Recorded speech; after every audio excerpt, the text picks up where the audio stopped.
શ્રીનાથજી તો ગિરિરાજજી પર વિરાજમાન હતા, તો પછી તેઓ મેવાડ કેમ ગયા?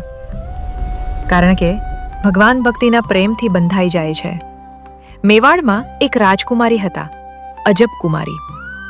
એક વખત તેઓ પોતાના પિતાજી સાથે વૃંદાવન અને બરસાના ફરવા આવ્યા. ફરતા ફરતા તેઓ પહોંચ્યા ગિરિરાજજી પાસે.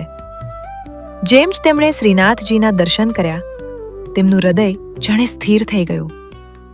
એવા અદ્ભુત, એવા મનમોહક ઠાકોરજી તેમણે જીવનમાં ક્યારેય જોયા ન હતા. દર્શન કરીને તેઓ મેવાડ પરત ફરવા લાગ્યા.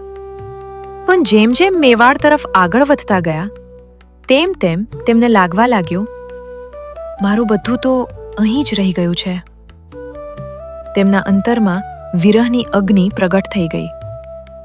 મેવાડ પહોંચતા પહોંચતા તેઓ બીમાર પડી ગયા. પિતાજીએ પૂછ્યું, બેટી, શું થયું? અજબ કુમારી બોલ્યા, પિતાજી, મને ઠાકોરજીની ખૂબ યાદ આવી રહી છે. મને શ્રીનાથજી પાસે જવું છે. પિતાજીએ કરુણાભાવથી કહ્યું, ઠીક છે બેટી, થોડા દિવસો માટે જઈ આવ. અને અજબ કુમારી ફરી એક વખત શ્રીનાથજીના દર્શન કરવા આવ્યા. હવે તેમનું જીવન માત્ર એક જ બની ગયું.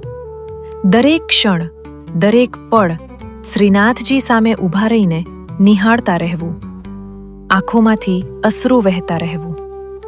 તેમણે વિચાર્યું, હું એવું શું કરું કે હંમેશા ઠાકોરજી પાસે રહી શકું? તેમણે ગોસ્વામીજીને પૂછ્યું. ગોસ્વામીજીએ કહ્યું, તારા મનમાં જે આવે એ સેવા કરી લે. જ્યારે અજબ કુમારી જવા ઊભી થઈ, એ ક્ષણે ચમત્કાર થવાનો હતો. પાર્ટ 2 માટે ચેનલ સબસ્ક્રાઇબ કરો અને કોમેન્ટમાં પાર્ટ 2 લખજો.